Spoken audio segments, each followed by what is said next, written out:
We are now going to use Puppet tool. Open up lesson 10, puppet.aep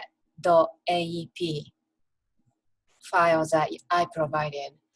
Then double click this composition called 04, Puppet starter, double click that.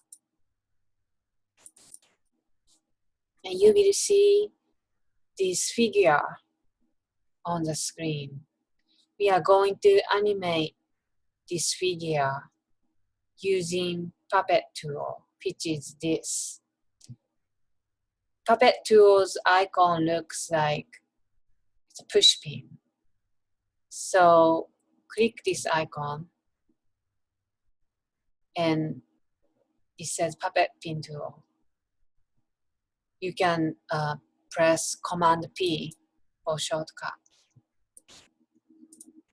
And make sure this mesh is checked.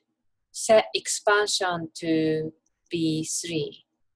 Triangles 500.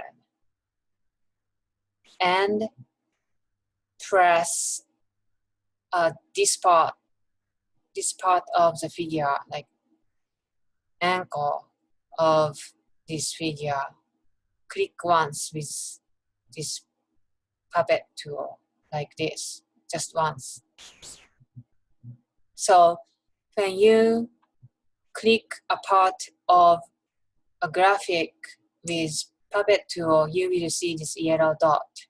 And I want you to place this yellow dot on the ankle of this figure.